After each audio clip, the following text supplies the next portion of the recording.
Halo, Assalamualaikum warahmatullahi wabarakatuh. Anak-anak Bapak, siswa-siswi MTS Negeri 2 Tanah Bumbu yang Bapak sayangi. Perkenalkan, kali ini bersama Bapak Muhammad Ridani Muslim, Guru Bimbingan dan Konseling. Di video kali ini, Bapak akan menjelaskan terkait dengan bimbingan pengembangan karir kepada siswa-siswi Bapak di kelas 9. Nah, materinya adalah tentang apa itu perbedaan pendidikan SMA, pendidikan SMK, dan pendidikan MA. Serta bagaimana cara memilih dari ketiga jenis pendidikan tadi, mana yang cocok dengan pilihan karir kita masing-masing. Nah, materi ini Bapak khususkan untuk siswa kelas 9 karena nantinya kan akan segera lulus. Namun, bagi anak-anak Bapak, siswa kelas 7 dan kelas 8 yang ingin menyaksikan ini, sangat penting juga biar punya gambaran nanti di kelas 9 setelah lulus akan memilih sekolah yang mana. Baik, kita masuk ke materi pembelajaran yang pertama, mengenai apa itu perbedaan SMA, SMK, dan MA. Nah, perbedaan-perbedaan ketiga pendidikan tadi itu dapat dilihat dari berbagai aspek. Aspek perbedaan pertama terletak pada aspek tujuan pembelajarannya. Untuk SMA, tujuan pembelajarannya adalah untuk memperluas pengetahuan umum siswa, di mana tujuannya agar siswa nanti dapat melanjutkan ke pendidikan yang lebih tinggi, yaitu ke perguruan tinggi.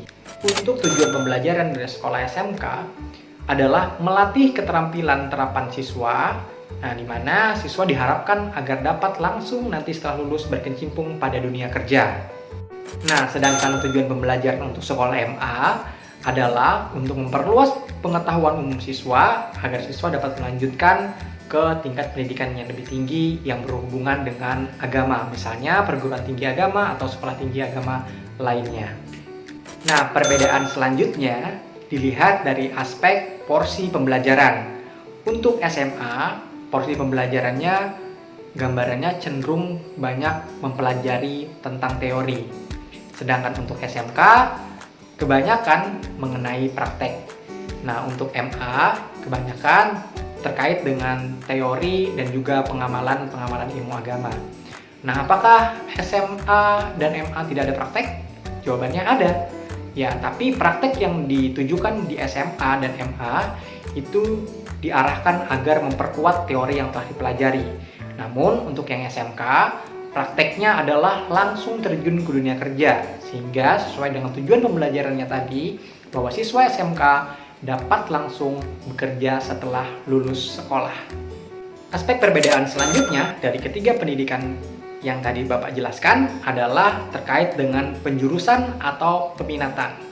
Nah, untuk penjurusan dan peminatan di SMA itu biasanya ada 3. Yang pertama adalah jurusan ilmu pengetahuan alam atau IPA.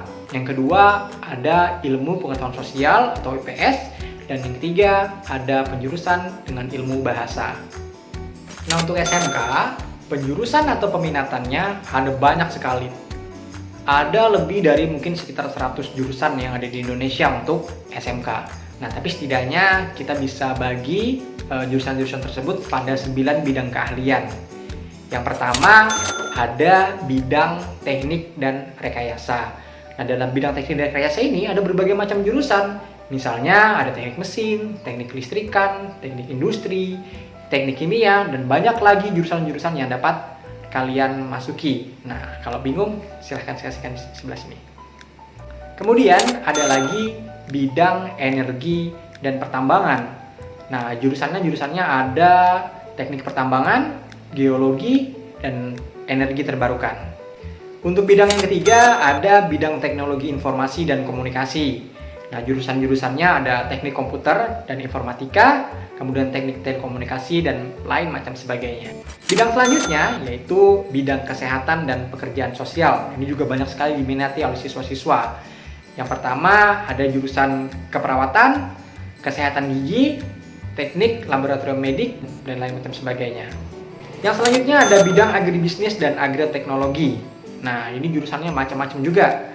Ada agribisnis tanaman, ada agribisnis ternak, ada kesehatan hewan, dan banyak lagi yang lainnya. Nah, untuk bidang kemaritiman itu ada berbagai macam jurusan juga yang bisa anak-anak sekalian ikuti.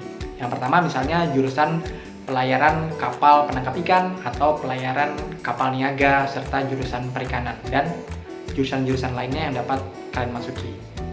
Nah, untuk bidang selanjutnya ada bidang bisnis dan manajemen. Ini juga banyak sekali ya SMK-SMK yang bergerak di bidang ini. Yang pertama jurusannya bisnis dan pemasaran, kemudian manajemen perkantoran, akuntansi dan keuangan, dan lain-lain. Kemudian bidang pariwisata. Nah, ini juga salah satu bidang yang paling ramai dimasuki siswa-siswa SMK, di mana jurusan-jurusannya itu menarik-menarik. Misalnya yang pertama adalah jurusan perhotelan dan jasa pariwisata, kemudian kuliner, ada tata boga dan tata busana. Kemudian bidang seni dan industri kreatif. Nah, ini macam-macam juga nih bagi anak-anakku yang punya bakat di bidang seni, misalnya pengen langsung kerja setelah. Nah, itu bisa masuk di bidang seni ini. Jurusannya macam-macam, ada seni rupa, seni musik, seni tari, seni broadcasting dan film, serta berbagai macam lagi yang lainnya. Nah, itu tadi untuk berbagai macam peminatan atau jurusan yang ada di SMK. Banyak betul kan anak-anak? Ya, itulah tujuannya SMK, karena tadi seperti Bapak bilang, SMK dipertujukan untuk agar siswanya dapat langsung bekerja pada bidang-bidang khusus seperti tadi Bapak sudah jelaskan. Lanjut yang ketiga, itu penjurusan atau peminatan pada sekolah MA atau madrasah aliyah. Tidak beda jauh dengan SMA, jadi jurusan-jurusannya itu ada pertama IPA, kedua IPS, ketiga bahasa, namun ada tambahan yaitu jurusan agama. Nah, biasanya di agama sendiri itu penjelasan-penjelasan terkait dengan permasalahan ilmu keagamaan. Nah, perbedaan selanjutnya terletak pada aspek aktivitas pembelajarannya. Untuk aktivitas pembelajaran pada sekolah SMA itu cenderung mempelajari materi-materi umum. Misalnya pada jurusan IPA kita mempelajari matematika, biologi, kimia, kemudian fisika. Sedangkan di IPS kita belajar tentang sejarah, geografi, ekonomi. Kalau di bahasa ya berarti kita belajar bahasa Arab, bahasa Inggris, dan bahasa-bahasa lain sesuai dengan penjurusan yang ada di sekolah SMA masing-masing. Nah, tapi untuk SMK itu pembelajarannya cenderung lebih spesifik atau lebih khusus.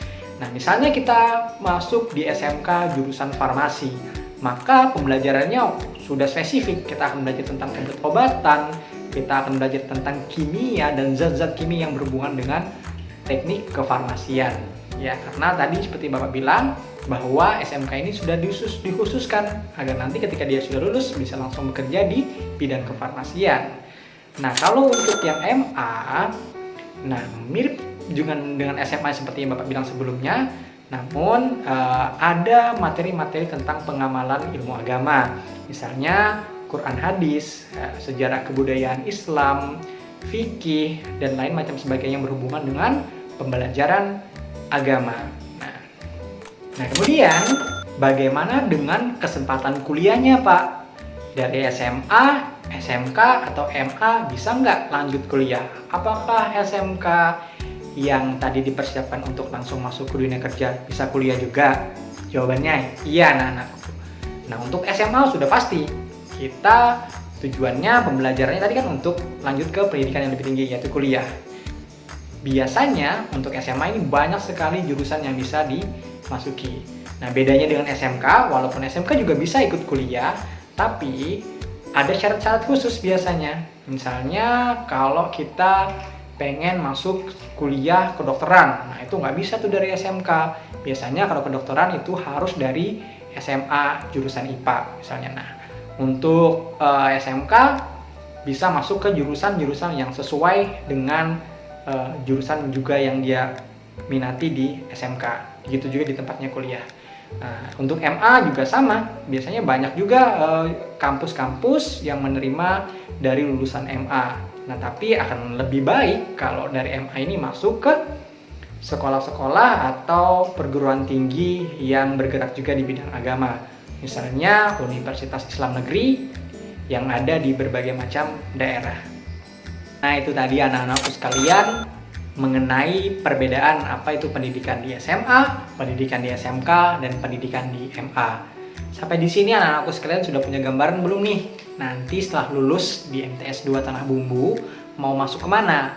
Pilih SMA, pilih SMK, atau pilih MA? Bingung? Nah, kalau bingung, nanti kita akan sama-sama belajar lagi bagaimana cara menentukan pilihan langkah karir selanjutnya yang tepat. Tentunya dengan cara menyesuaikan indikator perencanaan karir pada buku rencana karir yang nanti Bapak akan bagikan. Namun sebelumnya, Bapak akan jelaskan berbagai macam indikator perencanaan karir agar pilihan karir kita dapat berjalan dengan tepat. Nah, pada buku rencana karirnya nanti Bapak bagikan, itu ada 9 indikator perencanaan karir, yang mana dari 9 indikator tersebut, jika kita sudah pelajari dengan baik dan kita bisa terapkan dengan baik, maka kita dapat memilih langkah karir yang baik pula. 9 indikator tersebut adalah yang pertama, kita harus tahu dulu, kita harus pelajari dulu informasi tentang karir. Apa itu tentang karir yang harus kita pelajari, nanti di buku disebut akan dijelaskan ya. Yang kedua, kita harus membicarakan karir kita, membicarakannya pada orang yang lebih dewasa, yaitu misalnya orang tua atau enggak guru bimbingan konseling yang ada di sekolah. Itu bicarakan kepada Bapak ya. Yang ketiga, kita harus tahu langkah-langkah pendidikan kita yang akan kita capai. Nah, tadi salah satunya kita harus mengetahui apa perbedaan-perbedaan langkah pendidikan selanjutnya yang bisa kita ikuti. Yang keempat, berpartisipasi pada kegiatan ekstrakurikuler. Yang kelima, mengetahui kondisi karir yang diinginkan. Yang keenam, mengetahui syarat karir tujuan yang akan kita inginkan. Kemudian dapat membuat rencana-rencana karir sesuai dengan tujuan karir yang kita harapkan. Yang kedelapan, mengetahui cara melakukan rencana tersebut, serta bagaimana yang kesembilan terakhir, mengatur waktu pelaksanaan rencananya agar pilihan karir kita dapat sesuai dengan apa yang kita harapkan. Nah, anak-anakku sekalian, itu tadi materi yang Bapak sampaikan terkait dengan bimbingan karir. Tadi Bapak sudah menyampaikan apa saja perbedaan-perbedaan pada sekolah SMA, SMK, dan juga MA. Bapak juga tadi sudah menjelaskan indikator-indikator perencanaan karir yang baik seperti apa. Karena untuk materi selanjutnya nanti, kita akan sama-sama belajar mengenai buku rencana karir siswa. Nah, maka dari itu diperhatikan benar-benar ya materi pembelajaran yang Bapak sampaikan tadi. Bapak harap di pertemuan selanjutnya untuk membuat buku rencana karir kita bisa lebih maksimal lagi. Oke? Sampai ketemu anak-anak semua. Assalamualaikum warahmatullahi wabarakatuh.